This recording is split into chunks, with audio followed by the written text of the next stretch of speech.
अरमान ने खौफ से चीख मार दी, बंद कर इसे, जल्दी बंद कर इसे। लेकिन देर हो चुकी थी।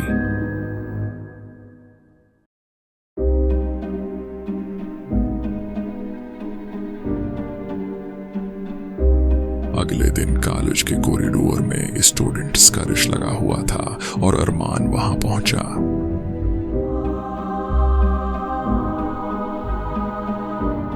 समैयर की लाश पंखे से बेजान मुर्दा हालत में झूल रही थी। अरमान ये सब देखकर दंग रह गया और रोना शुरू हो गया।